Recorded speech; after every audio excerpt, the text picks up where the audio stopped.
Oke guys, hari ini saya akan bicara lagi tentang ivermectin.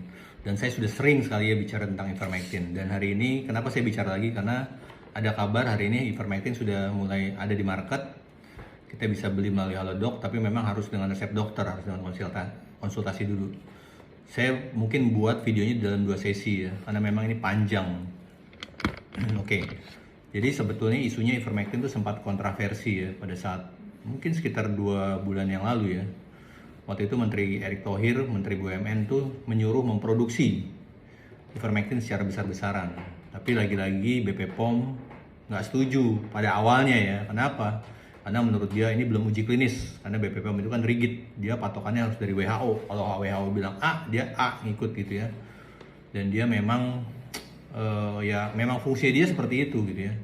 Sampai kemudian dia nongkrong tuh di pabrik Hansen. Jadi dulu pertama kali ivermectin tuh diproduksi sama pabrik Hansen. Dan BP POM tuh nongkrong di situ tuh ya, diselidikin. Nah, terus sampai ketemu ada kesalahannya sebenarnya administrasi sih ya. Nah, tapi sekarang sepertinya BP POM sudah memberikan lampu biru. Jadi sedang ada uji klinis di 8 rumah sakit. Jadi saya mulai bicara lagi tentang ivermectin.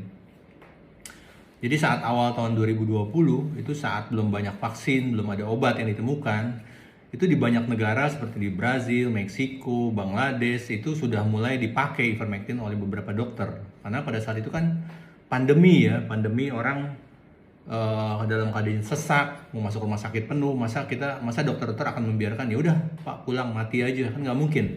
Jadi dokter harus melakukan do something, sehingga dia memberikan obat, ya semua obat dicobain pada saat itu. Salah satunya ivermectin ya.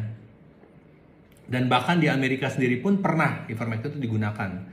Ada wawancaranya dengan kepala nurse bagaimana ivermectin itu digunakan di Amerika pada saat di akhir-akhir bulan, pada saat pandemi. Ivermectin itu sempat dipakai walaupun sekarang sudah tidak dipakai lagi. Kenapa alasannya? Ya gampang, karena ada obat yang lebih mahal gitu ya.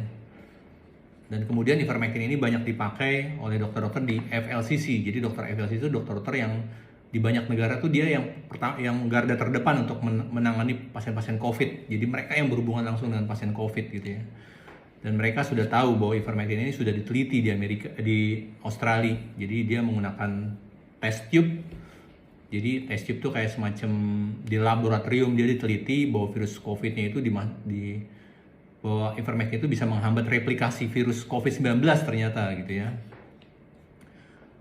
Dan pada saat itu memang kondisinya urgent, jadi nggak ada itu yang namanya uji klinis ya. Jadi kalau uji klinis itu kan butuh waktu yang lama, jadi hampir nggak mungkin melakukan uji klinis pada saat orang semua bergelimpangan mati pada saat itu. Nanti kita masuk di sesi kedua ya.